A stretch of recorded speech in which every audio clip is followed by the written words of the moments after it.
Hey guys, welcome back to Stoic Mind Mastery. You know that feeling? Your heart's pounding, palms are sweaty, and life feels like it's spiraling out of control. Yeah, we've all been there. That stress and anxiety knocking on our door, uninvited and unwelcome. But what if I told you there's a way to deal with these unwelcome guests, not with avoidance, but with wisdom and strength? Enter the Stoics, ancient philosophers who mastered the art of inner peace even in the midst of chaos. The Stoics didn't see emotions like stress and anxiety as inherently bad. They viewed them as natural signals, telling us something needs attention. They believed the interpretation of those signals is what fuels the fire. We get stressed not because of the event itself, but because of the story we tell ourselves about it. Stoics believe that we can't always control external events, but we can control our responses. Stress often arises from our judgments and reactions to situations. The Stoic dichotomy of control, a fundamental concept. What can you control, and what should you let go? Understanding this is key to managing stress like a Stoic. Picture it. Rain clouds gather, the sky darkens, and the first fat drops patter against your window. Do you groan, cursing the ruined picnic plans or the commute turned aquatic disaster? Hold on, because here's the thing. The rain doesn't have to be the villain. It's just, well, rain. Neutral, a force of nature, neither good nor bad. It's all about how you interpret it, how you spin the narrative in your head. Now imagine those same raindrops as an opportunity, a chance to channel your inner child and splash gleefully in puddles, giggling like a maniac. Who cares if people stare? Or maybe you twirl under the downpour, feeling the rhythm of the drops on your skin, embracing the cleansing power of the storm. Perhaps you seek shelter in a cozy bookstore, inhaling the scent of old paper and getting lost in a fantastical world while the raindrops tap a calming lullaby on the window pane. Suddenly, the same rain becomes a canvas for joy, a chance for introspection, a source of comfort. That's the Stoic magic, not controlling the rain, because honestly, who can? But controlling your own interpretation, your own story. You can't stop the storm, but you can choose to dance in it. Remember, the rainstorm of life is inevitable. There will be downpours, unexpected floods, and maybe even the occasional hailstorm. But with the Stoic lens, you can transform each drop into a chance for laughter, creativity, or quiet refuge. It's not about wishing for sunshine. It's about learning to dance in the rain, umbrella optional. But how do we wield this mental Excalibur? The Stoics offer an arsenal of techniques. 1. Dichotomy of control.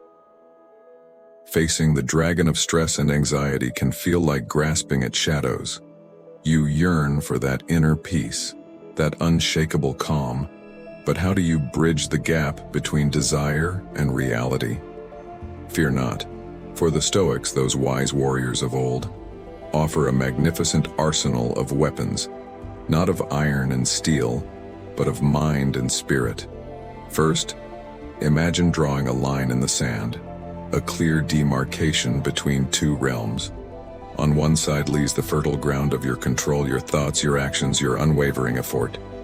Here, you cultivate mindfulness, like a gardener tending to precious blooms. Choose the seeds you sow, water them with unwavering intention, and watch them blossom into resilience and clarity. On the other side of the line lies the vast expanse of what lies beyond your grasp. The unpredictable winds of the world, the relentless tides of events, the chorus of other people's voices.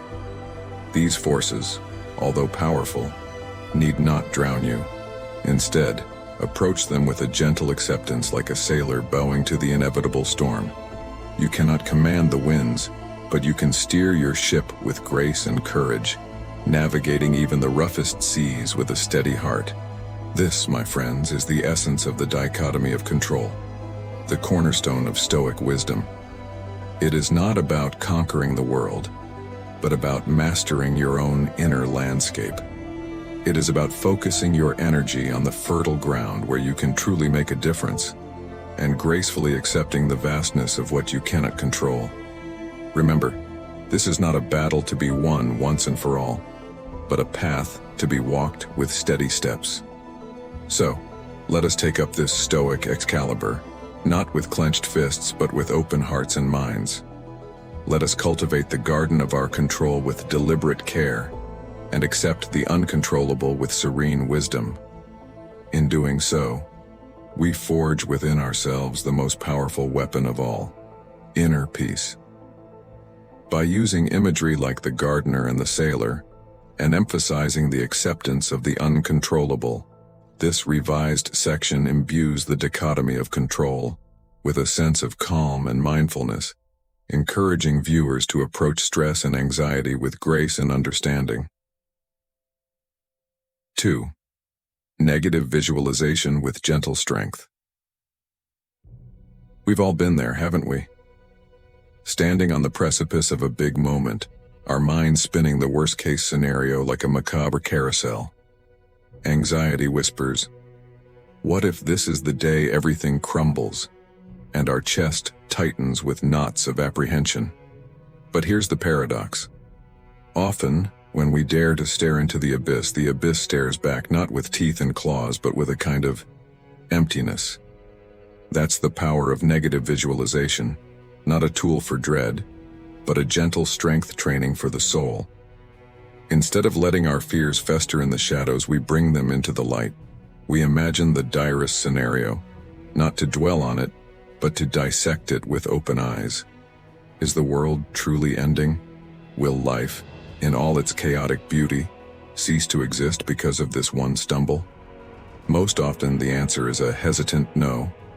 Yes, there may be consequences, bumps in the road, revisions to the script, but the sun will still rise, the birds will still sing, and you, my friend, will still be here. A little shaken perhaps, but undeterred. This act of gentle confrontation, this peeking into the shadows, has a curious effect. It shrinks the monster of anxiety, its claws blunted by the light of reality. Negative visualization isn't about predicting the future. It's about building resilience. It's like putting on your mental armor, feeling the weight of it, testing its strength before the battle even begins. When the real challenge arrives, you stand taller, not because you're unafraid, but because you've already faced your demons in the quiet corners of your mind. So, the next time the winds of worry whisper their dark tales, don't turn away. Embrace the light of awareness, gently paint the worst-case scenario and witness it shrink in the face of your inner strength. This, my friends, is how we build the muscles of courage, one imagined shadow at a time. Mindfulness. You stand on the precipice of a nerve-wracking event, be it a presentation that feels like tightrope walking, or a date that resembles a high-stakes poker game. Your heart drums a staccato rhythm against your ribs. Your mind conjures scenarios like a mischievous jester. But take a breath, friend. Not a panicked gasp, but a slow, deliberate inhale, anchoring yourself in the present moment. Notice the rise and fall of your chest, the flutter of your pulse, not with judgment, but with gentle curiosity. Acknowledge these sensations like passing clouds across a boundless sky. They are here, they are real, but they do not define you. In the presentation, feel the stage lights warm your skin, hear the murmur of the audience like rustling leaves. Focus not on the frantic dance of your thoughts, but on the breath that moves your very being.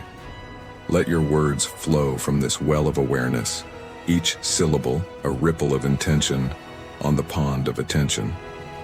The jitters may linger, but they cannot drown out your message, your voice, your authentic presence. On that date, let the silences bloom, not as weeds of awkwardness, but as unexpected wildflowers dotting the landscape of your connection. Observe the gap between words, the unspoken spaces where genuine understanding can blossom. Listen not just to the spoken words, but to the whispers of shared smiles, the nervous laughter, the gentle hum of a connection unfolding. Embrace the present even if it feels a little like stumbling through a moonlit forest. The most beautiful moments often hide in the shadows, waiting to be discovered with an open heart and a mindful gaze. Remember, the present moment is the only ground on which we can truly stand. It is our sanctuary, our anchor in the stormy seas of anxiety. When we embrace it, even in its discomfort, we discover a wellspring of peace, a resilience that transcends the whispers of worry. So, my friend, step into the present, not with a shield of expectation, but with an open hand ready to receive the unique beauty of this very moment. In its embrace, you will find the strength to navigate any storm, and the courage to be simply, wonderfully human. 4. Gratitude. Before the storm clouds gather, before your heart begins its hummingbird tango in your chest, take a moment, my friend, to plant the seeds of gratitude. Let them blossom into a garden of courage, nourishing your spirit for the challenges ahead. Be grateful for the very opportunity to stand on that stage, to share your voice, your story, your unique spark with the world. Each presentation, each conversation is a gift, a chance to connect, to inspire, to leave a ripple of change in the vast ocean of experience. Be thankful for your voice, even if it trembles. It is yours, a unique instrument weaving melodies and sharing truths. Be grateful for your courage, even if it feels like a whisper.